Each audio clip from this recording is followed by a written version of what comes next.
I think that's good that the church is not quick to jump on things and to affirm things just because it bows at the feet of production or progress. One, all progress is not good progress, and that we need to be mindful of that. Production is not the call of the Christian. The call of the Christian is to abide.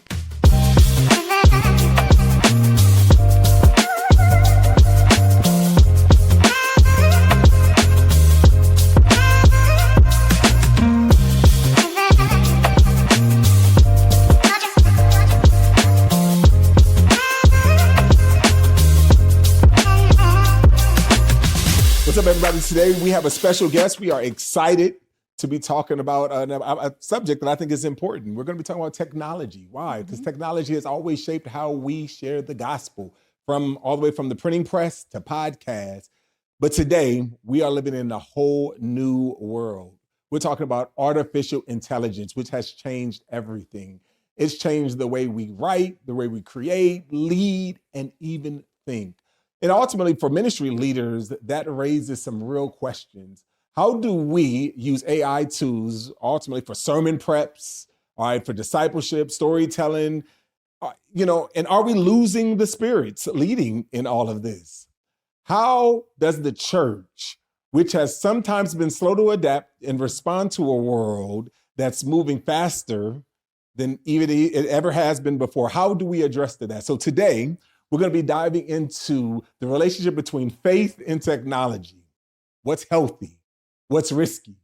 And how can we lead with wisdom in an age shaped by AI?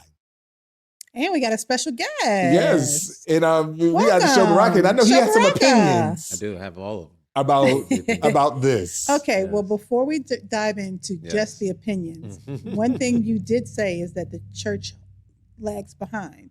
Do you think pastors, practitioners should be using AI?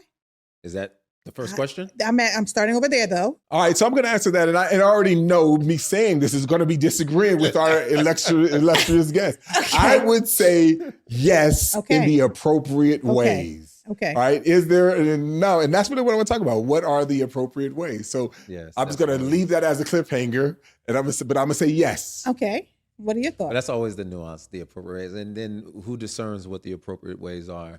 So it's a much deeper. Go ahead. Well, my question, though, is do you think pastors, practitioners should be using? I think there's a difference. So I don't think we should lump all of those together. I don't think we should lump pastors and practitioners or even like poets and et cetera, all together. I would say let's work with each entity individually and say, why are they using it? So practitioners in some ways, let's just say, should they use it for sending out emails?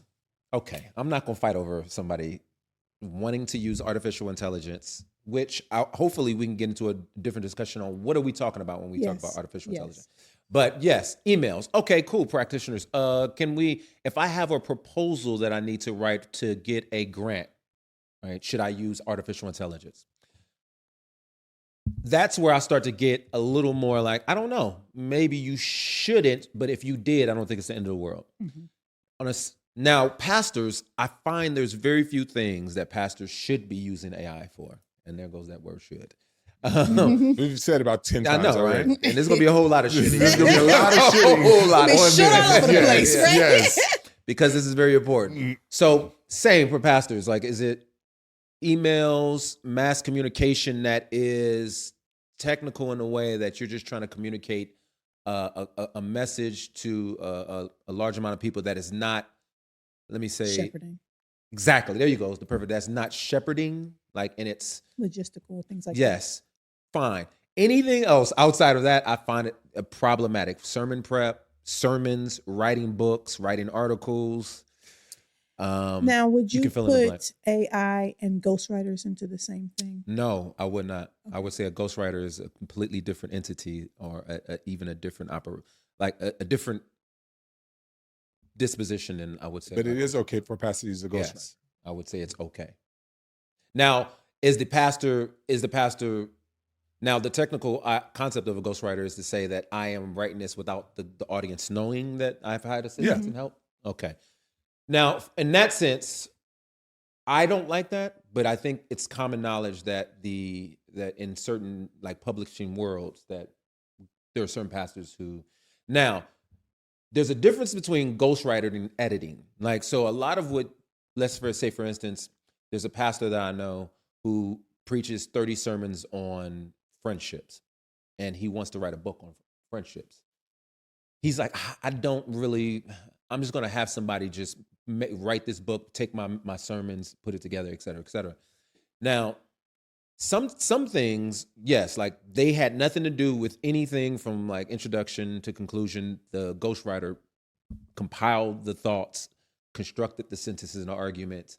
Now, I would probably say people need to know that individual did not have anything to do necessarily with the construction. The thoughts are maybe his, the arguments for the most part are his, maybe not the structure of the argument. However, there's a difference between that same pastor, sermons, and he's writing, but he needs a lot of assistance from an editor, and the editor helps that individual construct the argument in a way that is. So you feel like the editor is I think a lot of what we call ghostwriting is just people doing good editing. Okay, so what if people use AI for good editing? So that again is for me. So there's a bigger issue here that I think we'll probably get into. I think one of the things we have to understand is what is our theology of body, of humanity. And I think once we begin to dive too deeply into simulation and not simulation, automation.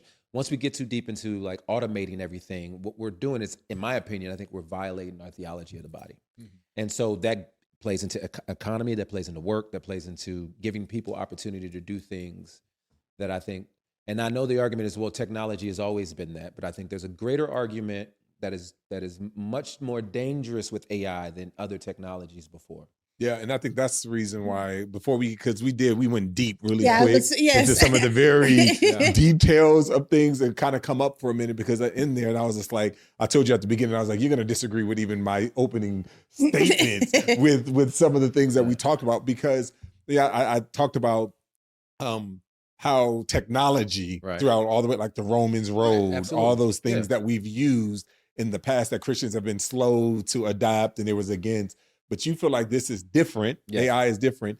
And so I want to talk about that. But I also just want to talk about really when we think about AI, because none of us up here are experts. None of us have been to school, students. So just wanted to be really clear that we are not claiming to be experts, but just as, again, to some degree, all practitioners in a variety of different ways, just talking about like what we think ethically is good as it relates to this idea of AI. So I think that's important. Okay, so then what about the argument, which I have heard, that pastors in particular, but also people in ministry or people who do work with people, use AI and it frees them up to now focus more time on people? So this is a whole nother issue I have, and so the intent is noble, but oftentimes we couch the intent behind, I think, a very vicious real world implication, which is production. And I think we worship at the God of production, and it's not truly to free us up to do things of the Lord. It's to free us up so that we can accumulate more stuff, that we can till and I think ultimately the Lord made us to move at a speed of humanity. And I think because of technology, because of what I would like to even call, and I think Andy Crouch does this as well, what I would call alchemy and wizardry, witchcraft in a sense. This is really what individuals were trying to accomplish, is how do we in some ways reinstitute the Tower of Babel? And I think in a lot of ways what engineers, with a lot of our scientists are trying to do is to create ways and means to which we can actually be God. And I think that to me is the bigger issue when we talk about it frees me up to do things. Some things you may not need to be freed up to do. Maybe that's part of the toil. Maybe that's part of the wrestle with God, is to labor in the tension of being a human and knowing like this is part of our part in, as you preached yesterday, what does it mean to cultivate in this new garden we live in? And the more we try to remove those responsibilities from us, I think not only does it disservice to, as I said, our theology of the body, but it does a disservice to our theology of work and how we're supposed to rest. That's great. Yeah, I mean, and so I 100%, and I think that there is a sense of like misappropriation and misuse of any tool that is giving. But I think my struggle is to outright say all AI because that's what I'm saying. Like now, so that's why. Let me say this before we. And once again, I am no expert. But I'm gonna give a very elementary kind of like 30,000 foot of view. So you could think of AI in three different ways. You can think of it as like artificial intelligence, which was created back in the 50s. You can think of like machine learning, which is in humans coding and getting the computers to do a particular thing. But then you have deep learning. What I'm mostly concerned with is the deep learning, which ChatGPT, the deep fakes, the chat bots, because now what it is we no longer control the tool. The tool controls us. Think about it throughout history. All the technologies you've talked about, yes, they put people out of business in some ways, the printing press, a hammer, whatever. Like you use those tools, but we've never in history have ever been afraid that the tool would actually control us or that the tool can actually think on its own.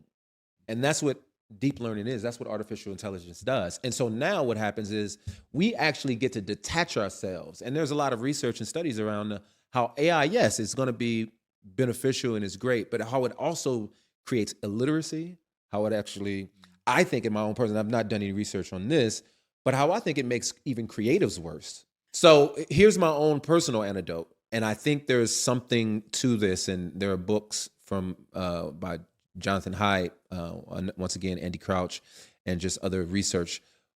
But my own personal anecdote that I think kind of supports what they've been talking about is when I started using ChatGPT, it made things, efficiency was like, I get to get things done. I can use it as an editor.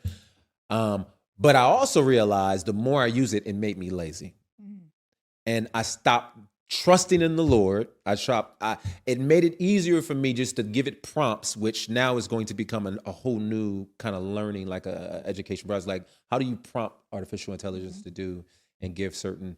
And so for me, what I realized, and I'll just kind of sum it up in this maxim, it makes bad writers or creatives good, but it makes good or great creatives bad because it gives you this sense of laziness where you don't actually exercise, I think, the spiritual muscles that the Lord has given you, because now you're abdicating that responsibility to an actual machine. That's just my own personal preference. What are your thoughts on that? Well, I mean, I just think there's so many different things. And like, if you categorized it in the way that you just talked about, deep learning, I mean, I think deep learning could be a lot of different ways in terms of research versus, and all of that, like just efficient ways to do research. We've been using AI for years in the sense of Google searches is a form of AI. Yeah, but that's not the deep learning. Before. That's more. So that's why I was saying, like, learning. how. Yeah. So like for me, for instance, one of the things that has been most productive in my world as it relates to AI, when I say used appropriate, is what we call Otter AI, right? And Otter AI is basically the ability. So when I go and I'm on a Zoom call with someone, you always will be on a Zoom call with me, with my trusty assistant, Otter AI. And what I love about Otter AI, right? And I'm not Satan even is busy. I'm just saying, Satan is busy. He disguises himself as otters and whatever other animal. Cute fluffy. No more of the serpent. No, but that would be, come on, somebody. That would See, be too that's what he easy. does. He says, I'm not going to come as a snake. I'm going to come as an otter. But go ahead. I'll say, yes. But so like I show up, right, and it gives me the ability that I don't have to take notes. Now, let me finish.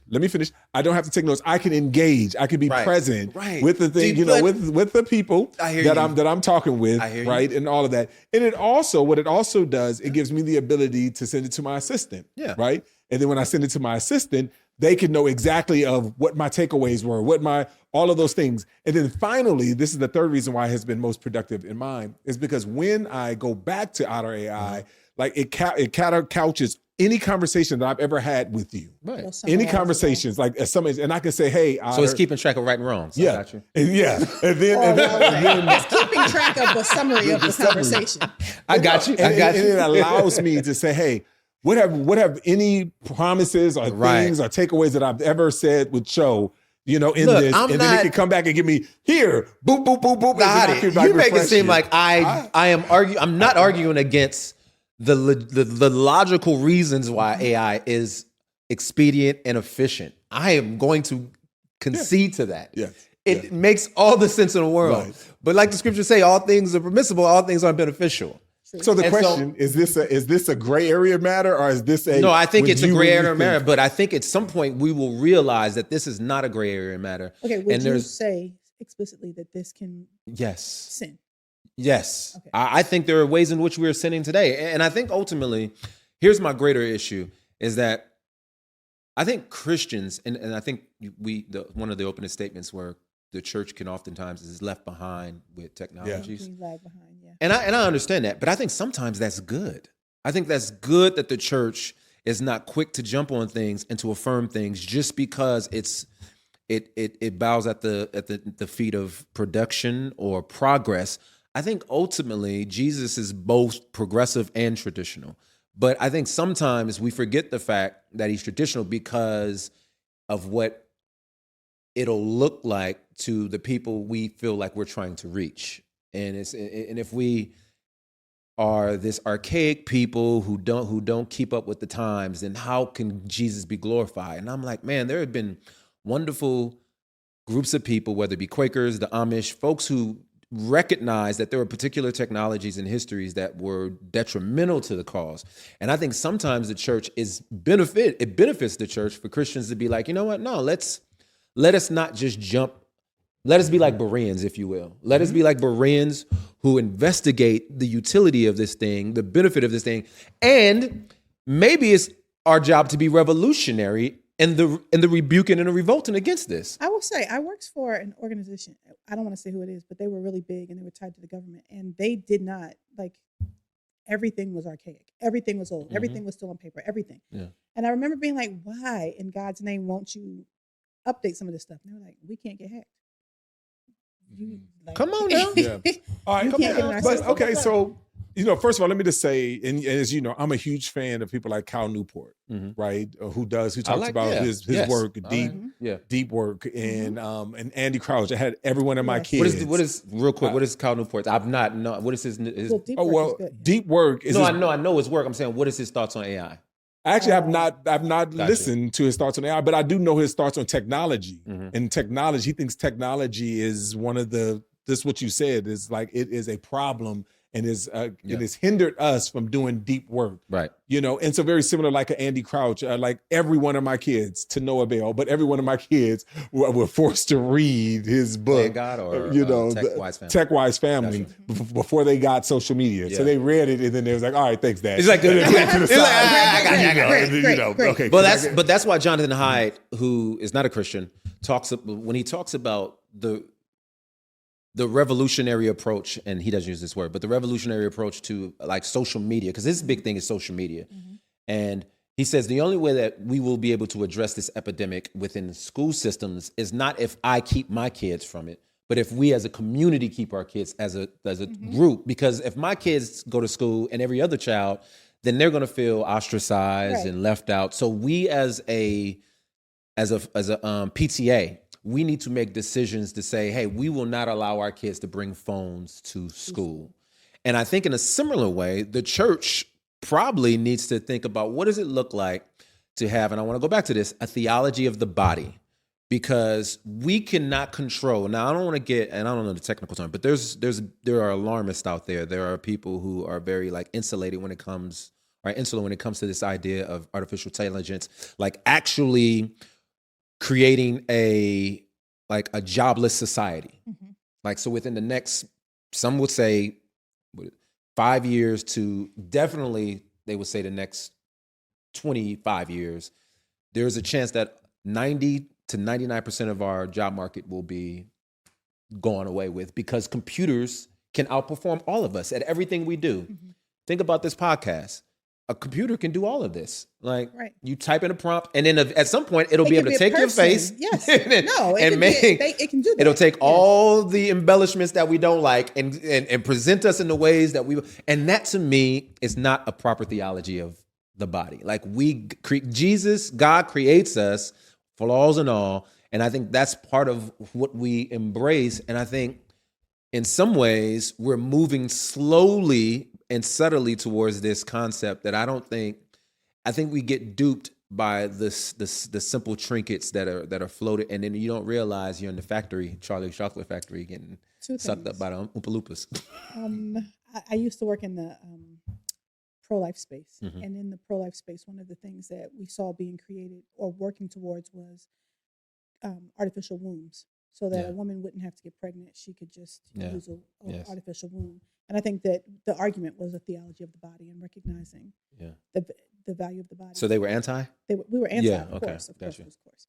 But my question is, have you researched or thought about the environmental impacts that AI is having in our world? Well, it depends on who you talk to. Some people think they can save us. Some people think they're going to lead to the destruction because of the amount of water that they use. I would say what's happening currently now, though, is that Right. it's it's very different. So you think about we may not use fossil fuels, but the way in which we burn our water system, our water supply for ChatGPT. They said a simple search on ChatGPT uses like 300 times the amount of water that a search on Google uses, or something like that.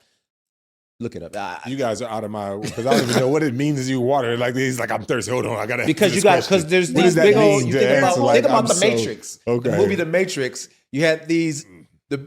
In order to feed the Matrix, the babies, they were like feeding off the human beings. Well, in a sense, you have these computers. These what's the word? They're supercomputers. What's They have to be what do you call the placed things? somewhere. The tower. Servers. There you go. Servers. You have servers, and they have to run off servers, but they overheat, and so you need to keep them cool. The conspiracy theory is, and this is pure conjecture, is that the Los Angeles fires were started because of the overuse of AI. servers being overheated, et cetera, but because of artificial intelligence and stuff like that. Now there's some articles written about it, but I don't think it's ever been proven, but that's some of the arguments. And so that's what I'm saying. Like, so some There's people will say also- it'll save us. There's arguments out there that are like, there are artificial intelligence safety, AI safety agents or specialists who have an argument is like, we know that they're leading us to an apocalyptic end. However, whether it be 5 years or 100 years is really the debate. That's their argument. And there are some people who are much smarter than me who don't believe in that kind of alarmist, because the one thing I did, so I attended I attended a artificial intelligence micro meeting gathering because I work at Christianity Today and we do not allow people to use. So we had people come and speak to us about AI. And one of the experts said that if anybody tells you that they actually, like, they know exactly what AI is going to be in 5 years, they don't. They're lying, because it's so kind of unpredictable. Mm-hmm. But we do know that the acceleration is in a lot of ways ridiculous. I mean, they had video phones back in the 70s, but they didn't roll it out until the 2000s. Now that's the other thing. We don't have the patience that we used to have, I think, as a society, because of the angst of billionaires and the incentivizing of getting to something first. People don't have the patience to wait 5 years to roll out the new technology. It's months now. And I think that's part of the issue with this whole worship of production and progress. So, but I would also say, here's the other thing. There's other conversations that I'm not qualified to get into, but I think Christians should be informed on. And I'm just going to tell you, to read an article. There's an article. Just do some research on Peter Thiel. Peter Thiel created, helped start PayPal, but now he has an organization called Planetaire. It doesn't matter. But he's going around doing a series of private lectures about the Antichrist. And it's very kind of ironic, because it's like, he's telling you how to be aware of the Antichrist and how do we fight against the Antichrist, all the while sounding very much like the Antichrist. So it's one of those really interesting spaces. But when it's people like him who have the actual power to like usher in like significant changes in society and who are pushing and preaching artificial intelligence and using Christianity to do it, that's when I feel like Christians have to be very mindful of what we are buying into.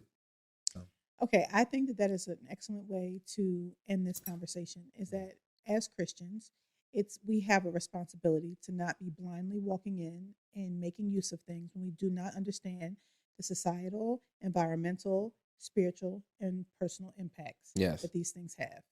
Because it's a whole other conversation about communities who have begged for the service not to be in their space. And there's whole other conversations about school and things like that. So I guess I'm just trying to figure out like the practical implications, because some of this conversation I don't know nothing about, because I'm not on all the social medias and all the conspiracy. So, but I'm just thinking practically as practitioners, because there's always, everybody has a different line, right? In the sense of, is it okay to do a Google search? Because like early on, there was a says stop using, and I've adopted, stop using Google to do your searches and start using ChatGPT as, you know, to do your searches. But who said that though? I know somebody who was just like, just don't know. Stop, don't Google, just don't know. Just don't know the information. And I think, but here's the other thing, and I hear you, and I don't know, and I want to, if we can spend a couple minutes on the practical, we can. But here's the other thing. We also have to understand that every message is informed by $1. Like people are intentionally pushing money towards the progression of AI. And so we got to understand there's marketing. And hence, if I were to, before I forget this, I love the list of things you rattled off that we need to be aware. But if I were to add to that, and here's the three, and I mentioned these, is that one, all progress is not good progress. Correct. And that we need to be mindful of that. Production is not the call of the Christian to be productive. The call of the Christian is to abide. And I think a lot of our theology, a lot of our evangelism is about dominion and taking over. But Jesus has called us to abide. Now, what happens in that abiding, I think, is a beautiful thing. But I think what we've done is we've usurped production and getting things done for abiding. And then the third thing would be is just, what is our theology of the body? And I think there are some people who've talked about that. Now, to the practical point, look, I think the Spirit has enabled us to make wise decisions. I would challenge people to think of all the things Missie said, I said, and say, if you do an honest evaluation of this, do you sit back and do some research, you know, as well? Like, and you sit back and you feel like, I feel without any conviction to my conscience that I can use the otter, I can use these things. And I'm like, hey, do your thing. I mean, that's not something that's going to split the body up.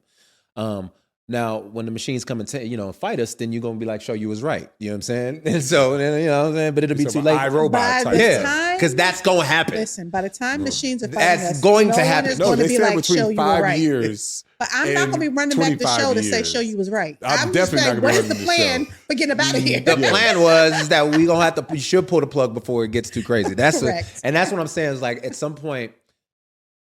Here, so I guess the practical is this: it's going to happen.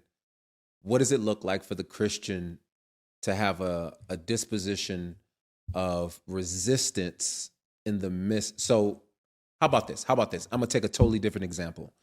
I am a political pacifist. I'm a non-violent, non-resistance Christian. So that means I do not believe in violence in any way, shape, or form. I'm actually moving towards the position where I don't think Christians should actually engage in politics. Now, here's the issue with that.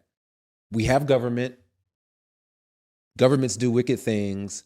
Like, I can't just hit the erase button and go back to Jesus' day where, you know, the church was completely detached from government.